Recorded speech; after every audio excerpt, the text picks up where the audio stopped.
When it comes to fan favorites, Weibo Gaming is perhaps one of the few teams that comes to mind if you're within the NAEU community.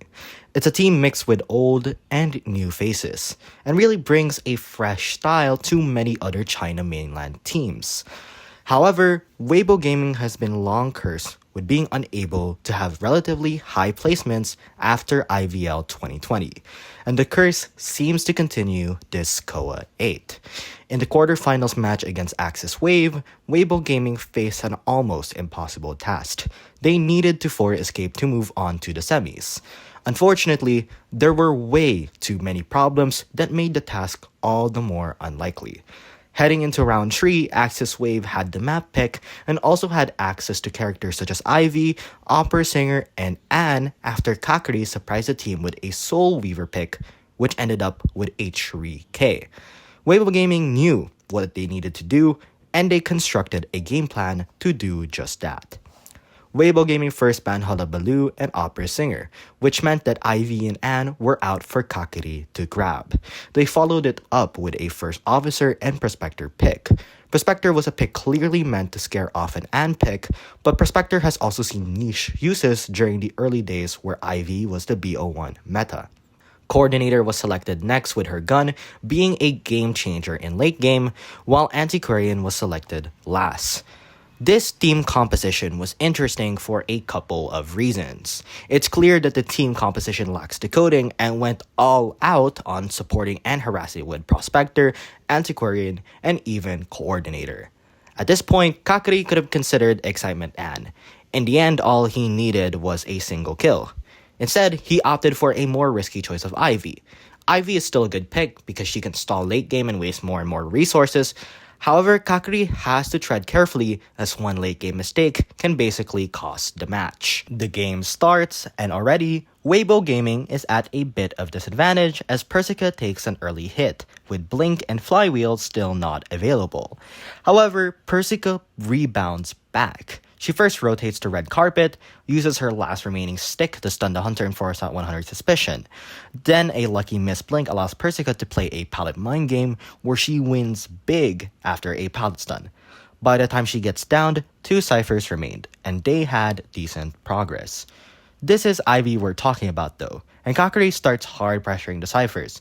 Unfortunately, during that time, they managed to get a rescue off on Antiquarian while preserving First Officer's Tide Turner, and Hui Yi primes the cipher.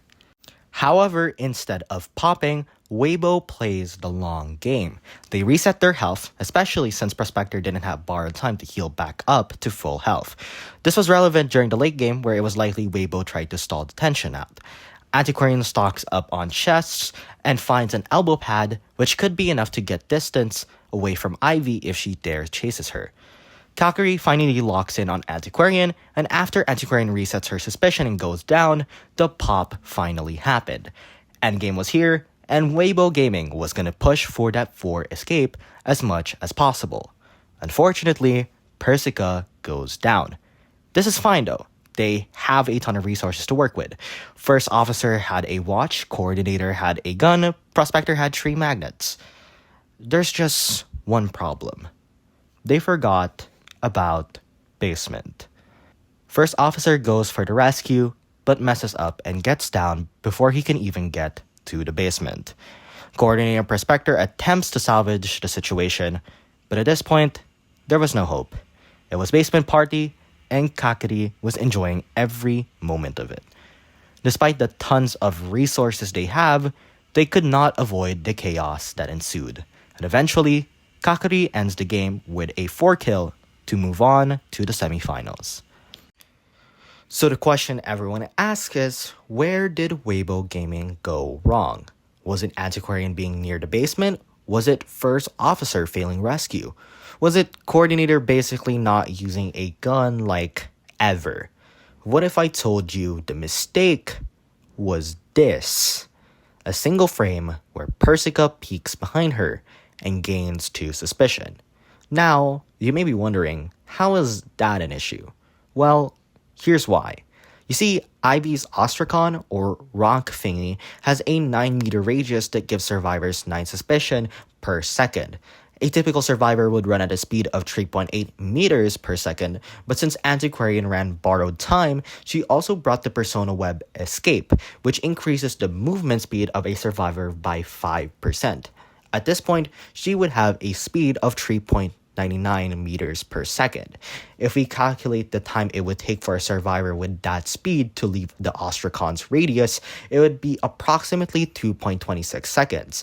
And if we calculate the total suspicion, it would be approximately 20.34 suspicion, with max presence given 40.